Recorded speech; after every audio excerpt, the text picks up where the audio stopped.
Hello, welcome to today's professional learning session.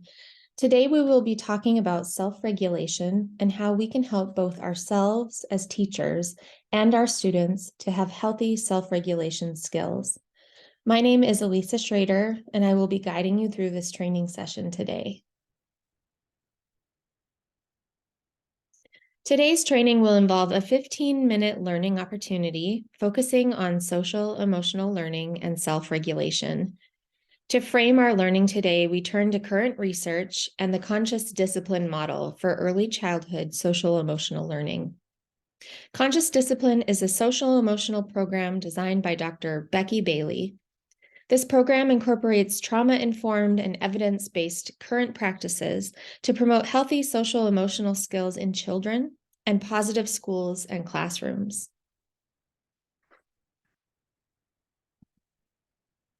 Our focus today will be on self-regulation and how you can help yourself and your students learn about and build this important skill.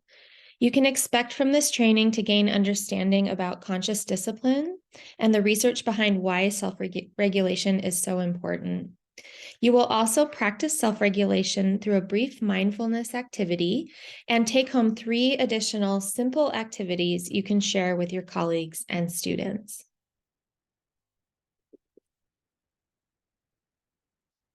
This professional development session follows the SMART goals framework with learning outcomes that are measurable, attainable, and relevant. Today's session will support you in your learning with the specific goal of understanding what self-regulation is and why it is important to our current practices in early childhood social emotional curriculum. We know from research that self-regulation skills aid in children's academic success, so our work today is both timely and relevant.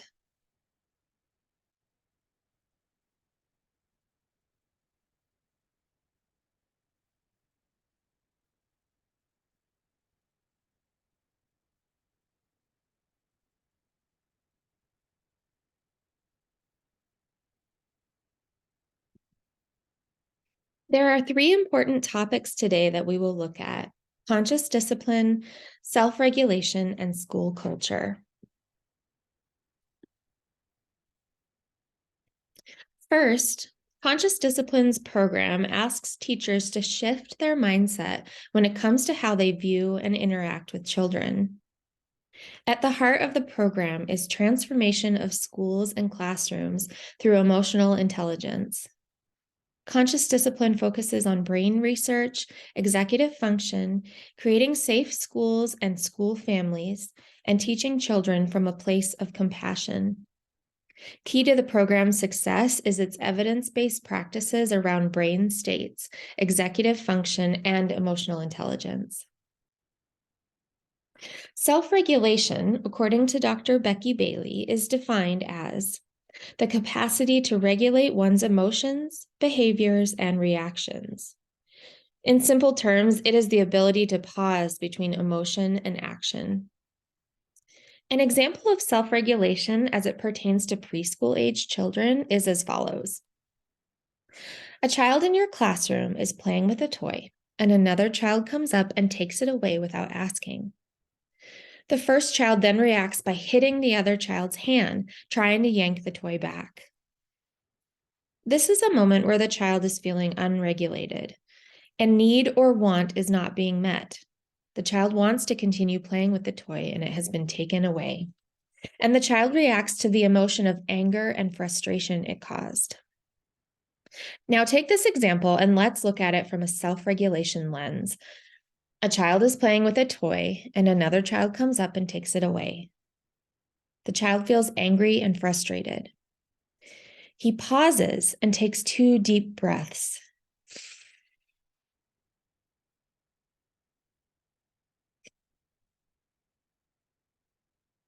He then turns to the skills he has been taught, calming himself first and then problem-solving the conflict. There are things in place in his classroom that help him. He might go over to the visual chart where there are problem-solving examples. He might verbalize his wants to the other child in a calm manner by using an I feel statement. This shows that the child can pause between impulse and action. This sounds great, but children need to be taught these skills. They also need a lot of practice. This is where the third piece of this presentation comes into play, a school culture that values connection, communication, and problem solving. Take a moment to think about power. Who typically holds the power in a classroom? The teacher? Do the students work through problems with the help of an adult? Or are they mostly told the rules and told to follow them? In conscious discipline programs, the power is shifted to a shared power model where children have ownership over their emotions and conflicts. Teachers facilitate the practicing of self regulation by sharing power, and most importantly, they model their own self regulation to their students. Pause for a moment and think about what you do to calm down when you get frustrated. Do you take deep breaths? Take a break? Talk to someone you trust? All of these strategies help you to self-regulate. In the next slide, we will explore the research behind self-regulation and why this is a critical piece in any social emotional curriculum.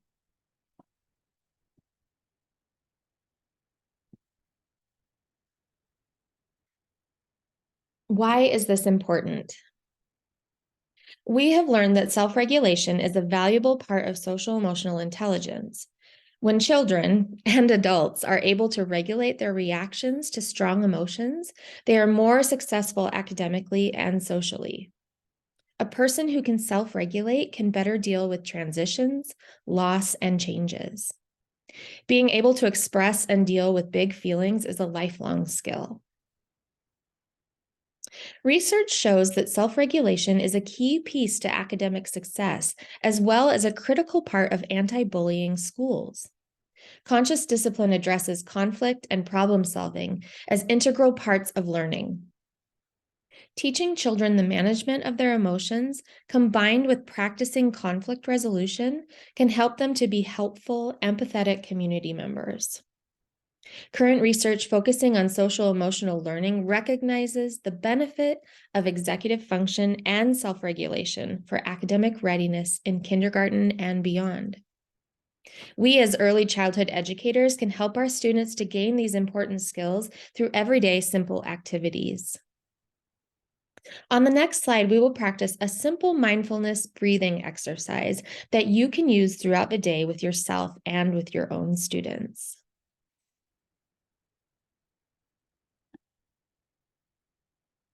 Our learning activity today is titled Practicing Our Own Self-Regulation, putting a moment between a feeling and an action through deep breathing. Let's practice a simple way we can practice regulating our own emotions.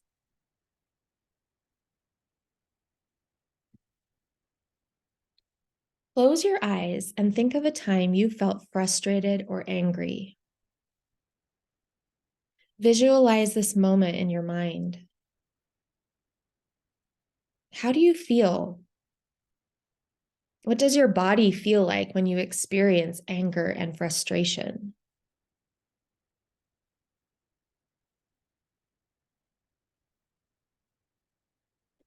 Now, take a moment to take 5 big, deep breaths.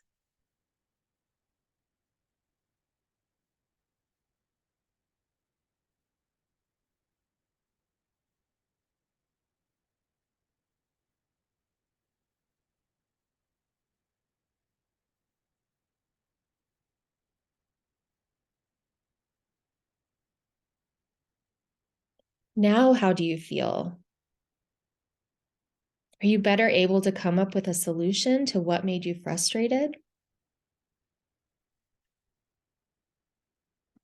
This exercise is an example of regulating our emotions so we can then solve a problem. As research tells us, we are not able to solve problems when we are in a brain state of fight or flight. Conscious discipline refers to this as our survival state, or when we are in fight or flight mode. We may also be in what they refer to as our emotion state. Think about how your body felt when you were angry or frustrated. Did you feel disconnected?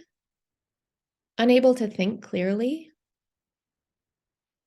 When children are in this brain state, they are relying on their limbic system and are unable to resolve conflict. When adults are in this state, this is when we see typical discipline reactions, reacting with our emotions. We might raise our voices, make demands, or verbalize our frustrations with a child. Now think about how it felt after 5 big, deep, calming breaths. The goal of this mindfulness technique is to calm the body system and enter what conscious discipline calls the executive state. Here we are regulated and calm.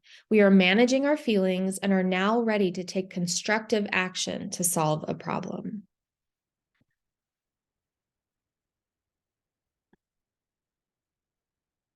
Let's review what we have learned today.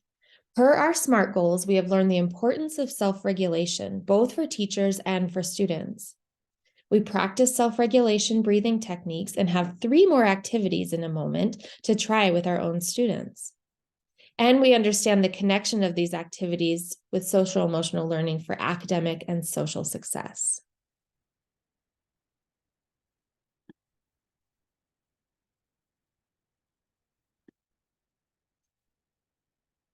Here are some simple activities that you can bring to your own classroom to practice self-regulation.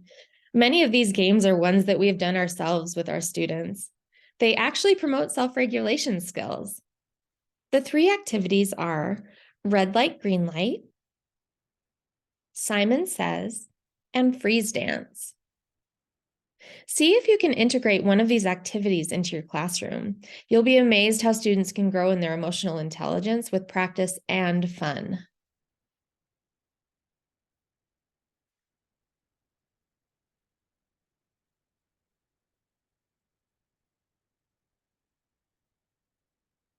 I thank you for joining me today and taking the time to learn about self-regulation.